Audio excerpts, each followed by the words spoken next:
Gente, o tema para a mensagem de hoje é Última Estação. Esse tema eu dei ele baseado em um texto que eu vou pedir para você ir comigo lá no seu celular ou aí na sua Bíblia. Eu trouxe o texto também, que é Lucas capítulo 16, versículo 19. Lucas 16, versículo 19. Bem, eu pensei nesse tema, Última Estação.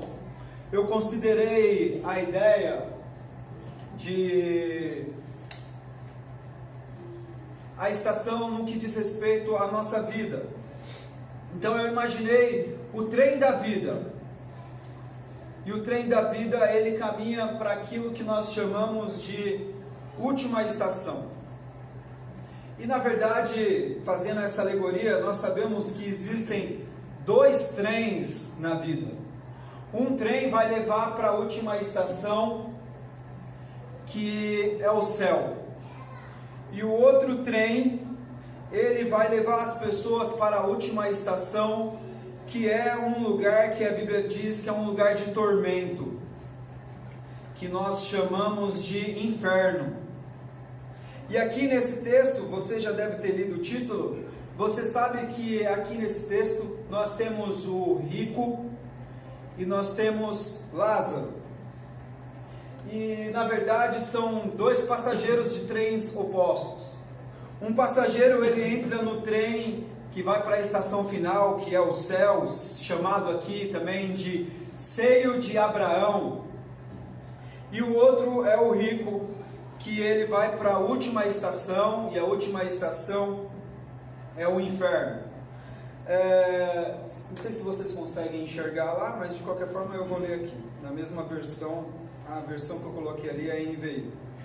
Havia um homem rico que se vestia de púrpuras e de linho fino e vivia no luxo todos os dias. Diante do seu portão fora deixado um mendigo chamado Lázaro, coberto de chagas. Ele ansiava comer o que caía da mesa do rico. Até os cães vinham lamber-lhe as feridas. Chegou um dia em que o mendigo morreu e os anjos levaram para junto de Abraão. O rico também morreu e foi sepultado. No Hades, onde estava sendo atormentado, ele olhou para cima e viu Abraão de longe, com Lázaro ao seu lado. Então chamou: Pai Abraão, tem misericórdia de mim e manda Lázaro para que molhe a ponta do dedo na água e refresque a minha língua, porque eu estou sofrendo muito neste fogo. Mas Abraão respondeu: Filho, lembre-se de que durante toda a sua vida você recebeu coisas boas, enquanto Lázaro recebeu coisas más. Agora, porém, ele está sendo consolado aqui e você está em sofrimento. E além disso, entre você e nós há um grande abismo, de forma que os que desejam passar do nosso lado para o seu, ou do seu lado para o nosso, não conseguem. Ele respondeu: Então eu te suplico, Pai, manda Lázaro ir à casa de meu pai, pois tenho 5 irmãos. Deixa que eles o avise, a fim de que eles não venham também para este lugar de tormento. Abraão respondeu: Eles têm Moisés e os profetas, que o ouçam. Não, pai Abraão, disse ele, mas se alguém dentre os mortos fosse até eles, eles se arrependeriam. Abraão respondeu: Se não ouvem a Moisés, nem aos profetas, tampouco se deixarão convencer, ainda que ressuscite alguém dentre os mortos. Amém?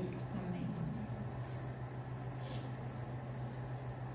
Bem, nós vamos então falar dessas duas estações, e depois nós vamos falar um pouco de um pensamento que Lázaro teve aqui, que o rico teve aqui, sobre a necessidade de pregar o Evangelho.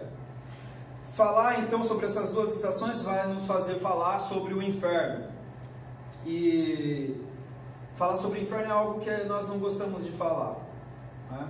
A gente fala em inferno, na verdade, só quando nós contamos piadas. Pode reparar, piada de sogra e de político, sempre tem um inferno ali na piada.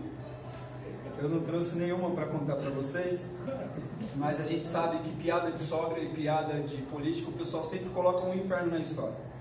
Mas o inferno, ele existe. E ele está aqui nesse texto que nós lemos, e nós temos que considerar isso. O maior perigo para uma igreja, para um pregador, é pregar uma meia-verdade. Dizermos que há o céu, de que há uma vida em abundância aqui, mas ignorarmos a existência do inferno. Uma vez eu tinha ido almoçar com uns amigos meus, a gente almoçava perto da empresa, nós víamos voltando do almoço, e assim, tem algumas coisas que você vai dizer no momento certo. São coisas que você só vai conseguir dizer se você estiver, como Paulo fala em Gálatas 16, se você estiver em espírito. Se você andar em espírito, vai acontecer algumas coisas na sua vida que você vai conseguir colocar uma resposta, uma fala certa, naquele momento certo. Parece que já estava no gatilho, sai automaticamente de você. Eu sei que você já teve alguma experiência assim, que você disse algo que foi profundo no coração da pessoa que ouviu e foi exatamente naquele segundo. E nós vínhamos discutindo algumas coisas sobre a eternidade, e um cara que estava lá, tinha almoçado com a gente, eu lembro dele, ele era chileno, e ele falou assim: é impossível que haja um inferno. Na minha opinião, o inferno é aqui. E ele começou a justificar que o inferno era aqui nesse mundo. E aí eu fiquei, enquanto ele estava justificando, eu fiquei pensando no que responder para ele. E ele estava tomando um sorvete na hora, nós tínhamos saído do restaurante, ele estava com um sorvete na mão. E eu falei para ele assim: olha, deixa eu te perguntar uma coisa, você acha mesmo que no inferno tem sorvete, Carlos? E aí ele parou um pouco e ele disse: talvez não seja. Uma outra vez, um cliente meu, primeira vez que eu tinha conversado com ele, ele não era aqui de São Paulo, a gente fez uma reunião, depois entramos no carro para ir almoçar. E ele estava de terno e gravata, meu carro tinha ficado no sol, no estacionamento, e quando ele entrou, ele falou assim: eu acho que no inferno as pessoas vão andar com gravata, porque é muito sufocante isso no calor. Eu falei para ele: eu vou ligar o ar-condicionado e você vai ver que não é assim. Então as pessoas têm uma ideia errada do inferno. Pensam que o inferno é aqui, que o inferno pode ser alguma coisa leve de ser considerada. Mas o inferno, ele existe. E as pessoas têm uma dificuldade de encaixar o inferno no Novo Testamento. Porque o Novo Testamento, nós temos a nova aliança da graça, do amor de Deus. Então as pessoas falam assim: o inferno ele está lá nos Salmos, ele está em Levítico, ele está no Antigo Testamento, onde no Antigo Testamento nós temos a representação de um Deus irado. Mas na verdade, o inferno, ele cabe mais no Novo Testamento do que no Velho Testamento. As pessoas pensam: não, o inferno é coisa do Antigo Testamento. Não, há mais referências do inferno no Novo Testamento do que no Antigo Testamento. E em todas as Escrituras, quem mais falou do inferno foi o próprio Senhor Jesus Cristo. Ele é quem mais fala do inferno. Ele que é aquele que inaugura a nova aliança da graça, do perdão e do amor. Ele é quem mais falou do inferno. O primeiro sermão de Jesus Cristo é quando ele fala assim: olha, se o teu olho te faz pecar, vamos fazer um acordo aqui, tire o seu olho. E aí eu te digo uma coisa: é melhor você entrar no céu sem o olho do que você ir para o inferno com o corpo inteiro. Esse é o primeiro sermão do Cristo. E no seu primeiro sermão, ele fala sobre o inferno. E nesse texto aqui que nós lemos, do rico e do Lázaro, há uma grande divergência aí entre aqueles que são teólogos. Eu estudei teologia, mas eu não sou teólogo. Nem todo mundo que faz pedagogia é professor. Você ser teólogo não é só você gostar de teologia e você estudar teologia. Você tem que construir uma teologia. Isso faria de mim um teólogo. Eu nunca construí nenhuma teologia. O que eu faço é ler e repetir. Mas os teólogos têm uma dificuldade com esse texto, porque alguns dizem o seguinte: esse texto se trata de uma parábola. E pode ser que é isso que está escrito aí em negrito nas suas escrituras, na sua Bíblia. Mas esses subtítulos que nós temos na Bíblia não são a Bíblia propriamente. É uma forma didática que fizeram para nós termos uma interpretação melhor das escrituras. Então alguns teólogos eles se divergem. Uns dizem isso se refere a uma parábola. Mas existem uma outra frente de teólogos que fala assim: é impossível que isso seja uma parábola. Por quê? Porque é a única parábola que um personagem tem nome próprio, Lázaro. Então, seja ou não seja uma parábola, Jesus Cristo quer nos ensinar nesse texto que o trem da vida está passando e que ele vai levar as pessoas para a última estação. E a última estação pode ser que seja o inferno, pode ser que seja o céu. O interessante é que mesmo em Mateus capítulo 5, quando Jesus Cristo faz o seu primeiro sermão e ele fala sobre o inferno, ou como nesse texto que Jesus Cristo conta essa história sobre o inferno, em nenhum momento Jesus Cristo ele vem explicar o que é o inferno, ou ele vem provar o que é o inferno, ou fazer uma justificativa para o inferno. Não. Jesus Cristo, nos textos sobre o inferno, ele parte do princípio que o inferno existe, porque fazia parte já dos discursos dos judeus e estava no Antigo Testamento. Então ele não começa explicando: olha, vai haver um inferno, nada disso. Ele parte do princípio de que o inferno existe. E o interessante é que há no Antigo Testamento alguns textos que nós temos, que nós não, mas as pessoas têm dificuldade de acreditar. Por exemplo, no Antigo Testamento nós temos a história de Adão e Eva. Alguns falam: não, a Eva é a terra, Adão é a natureza. Não é bem assim. Deus não fez Adão e Eva, exatamente dois homens no início da criação. Mas Jesus Cristo mesmo no Novo Testamento, ele faz referência a Adão e Eva. Ele cita os textos de Gênesis, quando, por exemplo, diz que, portanto, deixará o homem seu pai e sua mãe. Ele diz que Deus criou no início homem e mulher. Então as pessoas querem questionar muito se Adão e Eva é real, mas o próprio Cristo falou sobre Adão e Eva no Antigo Testamento, no Novo Testamento. As pessoas também questionam, por exemplo, se de fato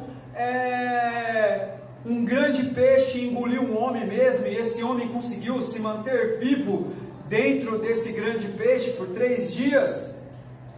Será que isso é real? Será que não é? Como diz o meu pai, ele diz o seguinte: se a Bíblia tivesse dito que foi um homem que engoliu o grande peixe, eu pregaria da mesma forma, porque eu creio que a Bíblia é verdadeira. Então, o próprio Cristo também cita esse texto polêmico no Antigo Testamento sobre Jonas, mostrando que Jonas não é somente uma história, um conto no Antigo Testamento, mas é algo que de fato aconteceu. Um outro texto muito polêmico do Antigo Testamento, que Jesus Cristo no Novo vai lá e assina embaixo, fala: é real, ele valida isso, é o de Noé. Aqui eu peguei uma imagem do filme. Mas existe um outro texto do Antigo Testamento que Jesus Cristo fala, e que por ele revalidar no Novo Testamento, nós não podemos negar, que é a existência do inferno.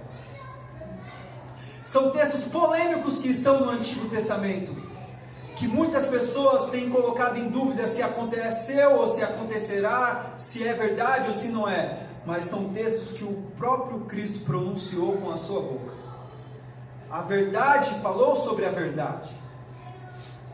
Não tem como nós negarmos. Mas é estratégico do diabo eliminar essa estação da cabeça das pessoas, eliminar a realidade e a dura realidade do inferno.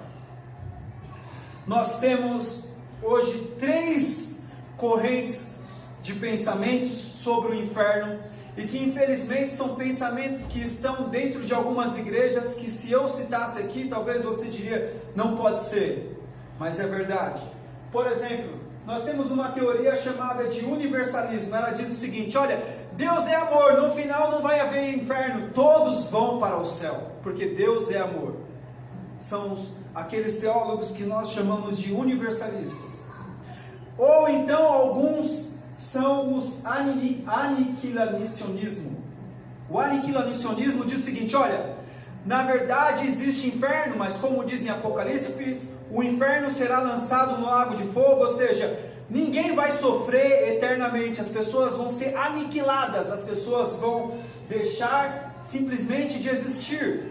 Então o que muitas igrejas, inclusive evangélicas, dizem é que, algumas dizem, olha, é o seguinte, no final Deus é amor, todo mundo vai para o céu. E outras dizem, não, no final uns vão para o céu e os outros não vão sofrer eternamente, os outros vão simplesmente deixar de existir.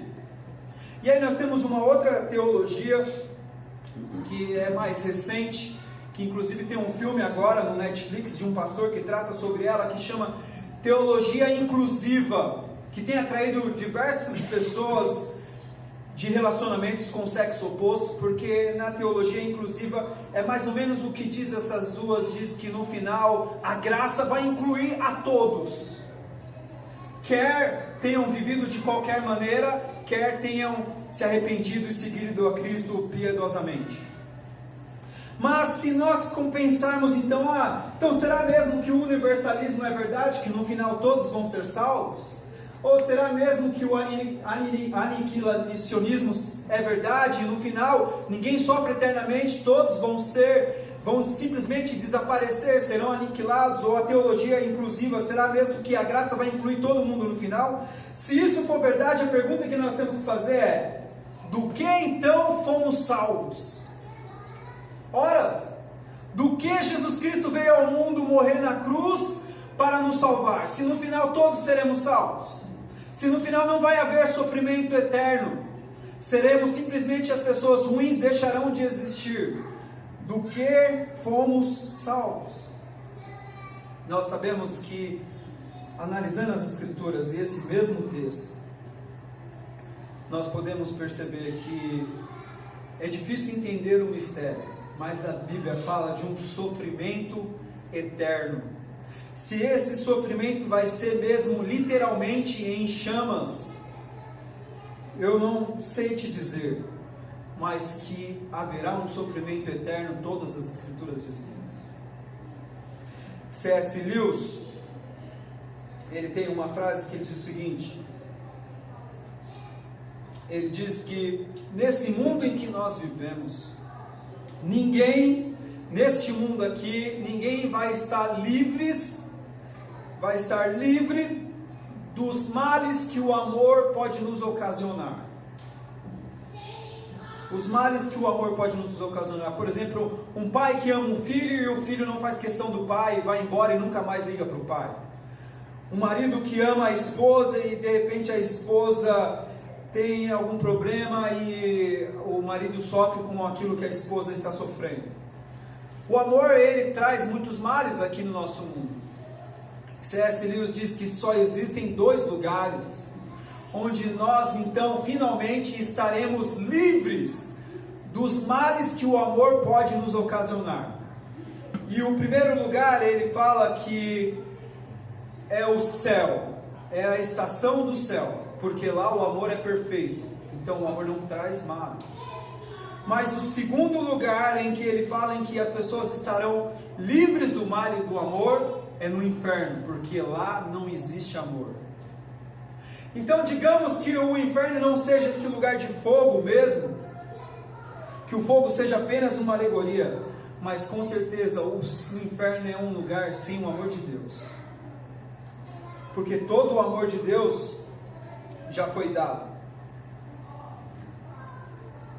E aí depois, mudando um pouco a moeda, o outro lado da moeda, nós temos Lázaro.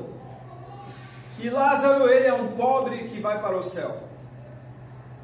Em outras palavras, nós temos um rico que de tão pobre não tem Cristo e vai para o inferno, e nós temos um pobre que de tão rico, ele tem Cristo como a sua riqueza e vai para o céu.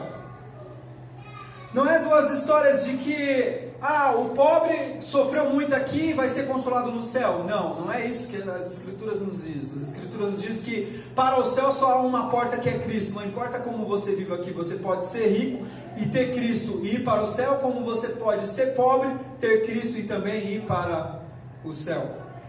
Então não é porque ele era pobre que por isso que ele foi para o céu, ou que era porque ele era rico e por isso que ele foi para o inferno, mas certamente esse homem rico, ele não possuía riquezas, mas ele era possuído pelas suas riquezas, e toda essa ganância e ambição fez com que ele ficasse longe de Cristo, longe do verdadeiro evangelho, e ele vai parar no inferno.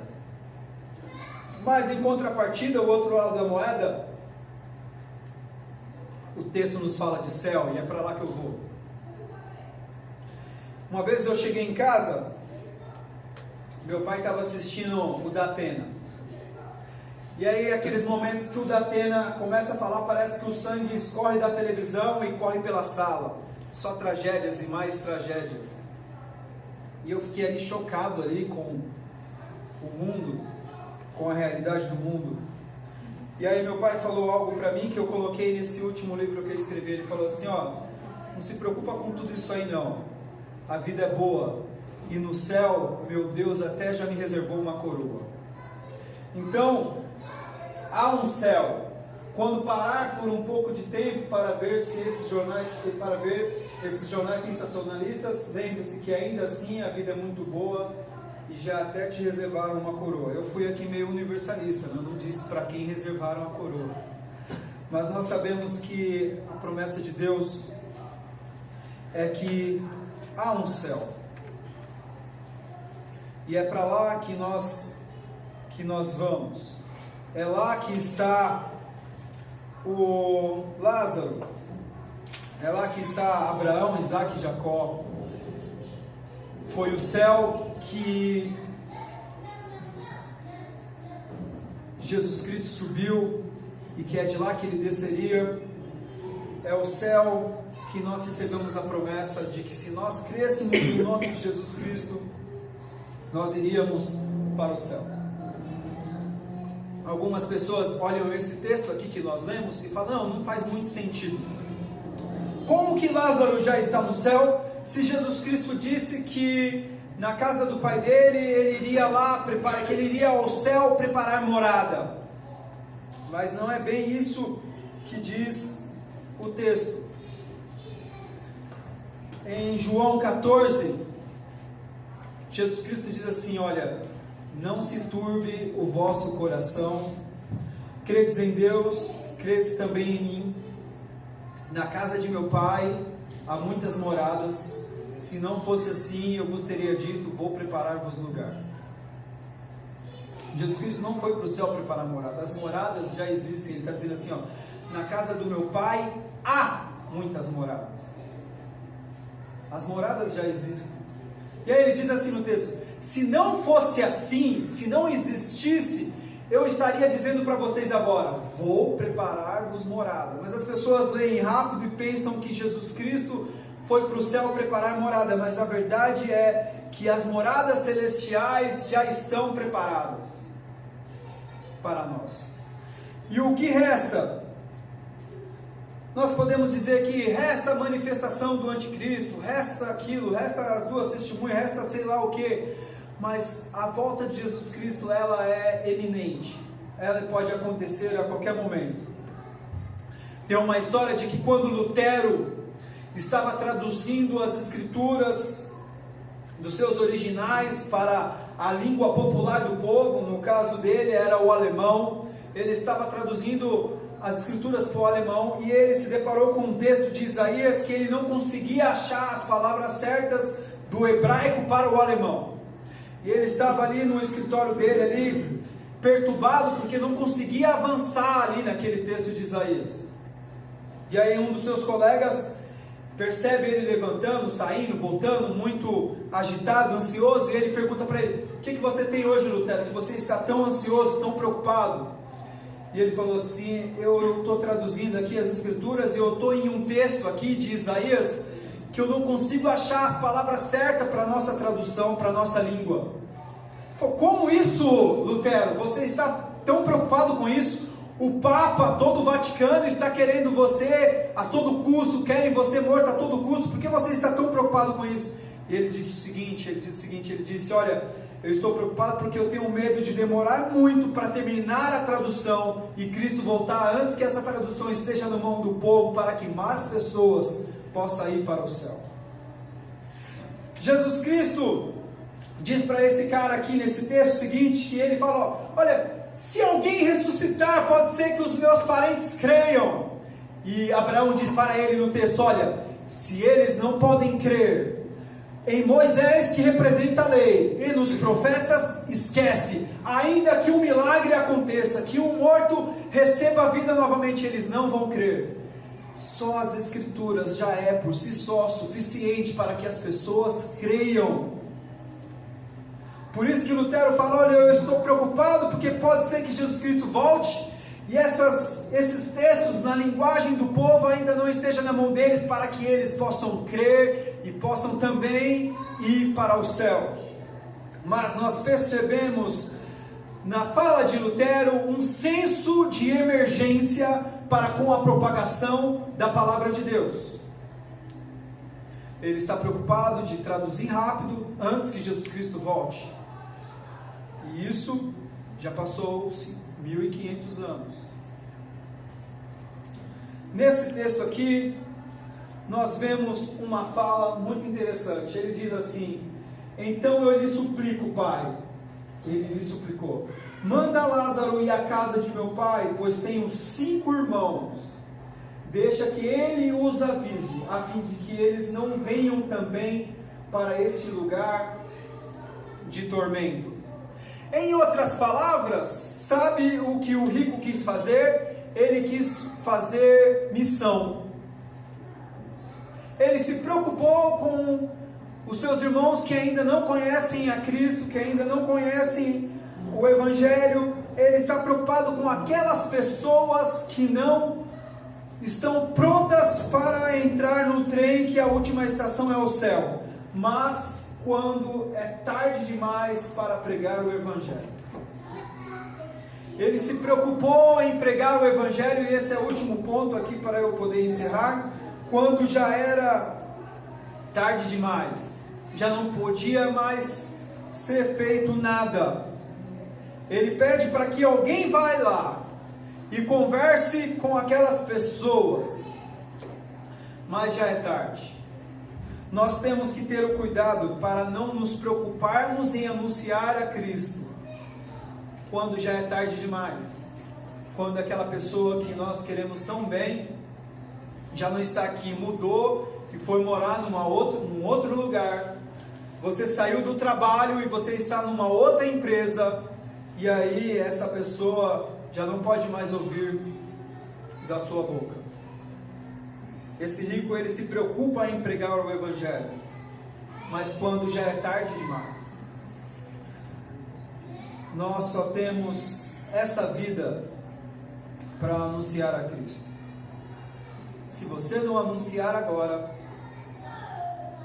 pode ser que outras pessoas anunciarão no seu lugar, mas você só tem essa oportunidade para anunciar.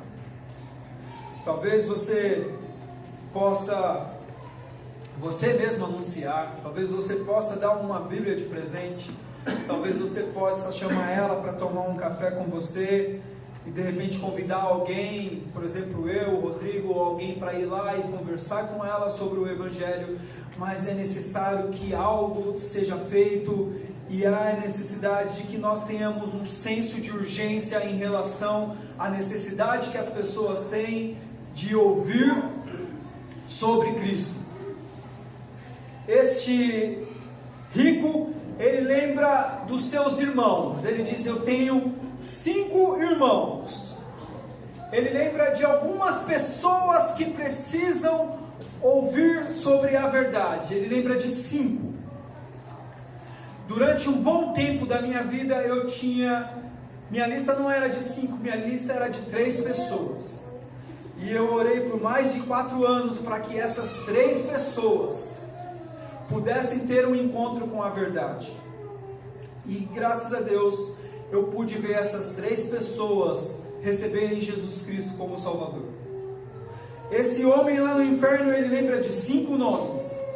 Eu queria que você também tivesse uma lista com os nomes das pessoas que ainda precisam ouvir sobre Cristo, quando ainda dá tempo. Talvez a sua lista possa ter 10 pessoas, a minha tinha 3. A desse homem rico era uma lista de 5 pessoas. Mas considere isso como uma prática para a sua vida. Quais são as pessoas que eu quero que elas tenham uma revelação do Evangelho? Tenha nitidamente quem são essas pessoas. Se for necessário, escreva o nome delas na sua agenda, no seu caderno, em algum lugar, no seu calendário em casa, no seu caderno de oração, mas tenha claro para você. Eu tinha essas 3 pessoas, hoje eu tenho outras. Tenha claro para você quem são essas pessoas que precisam ouvir o Evangelho.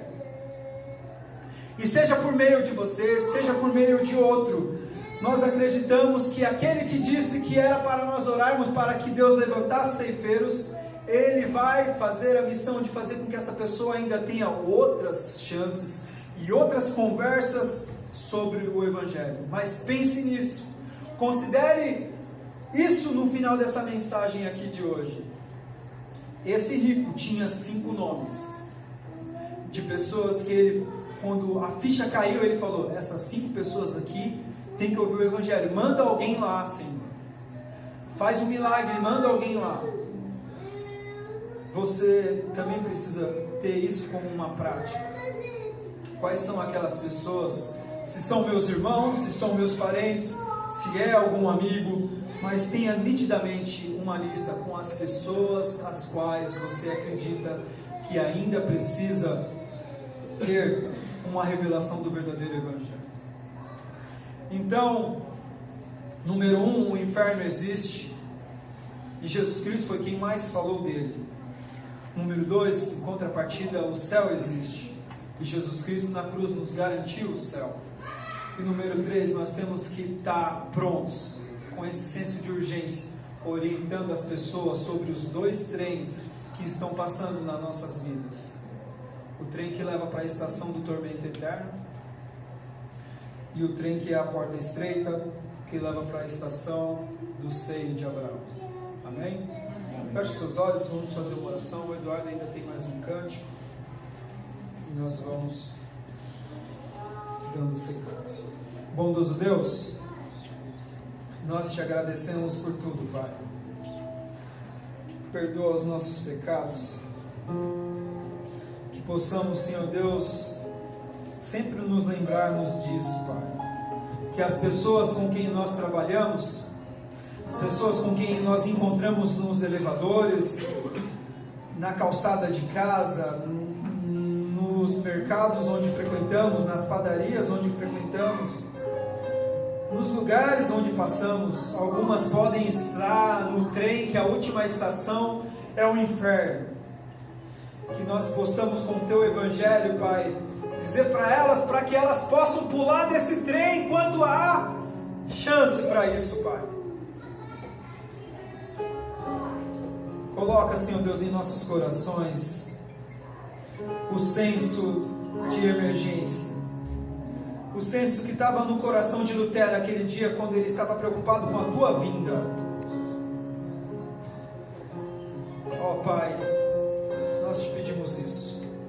possamos ter alguns nomes bem claros nas nossas orações contigo, porque o Senhor mesmo disse muitas vezes o que você quer pedir, e vamos pedir por coisas que têm valores eternos, Pai. Pedir por amigos, por parentes, para que eles também estejam conosco nesse grande banquete que está nos reservado no céu, em o nome de Jesus, Pai. Amém.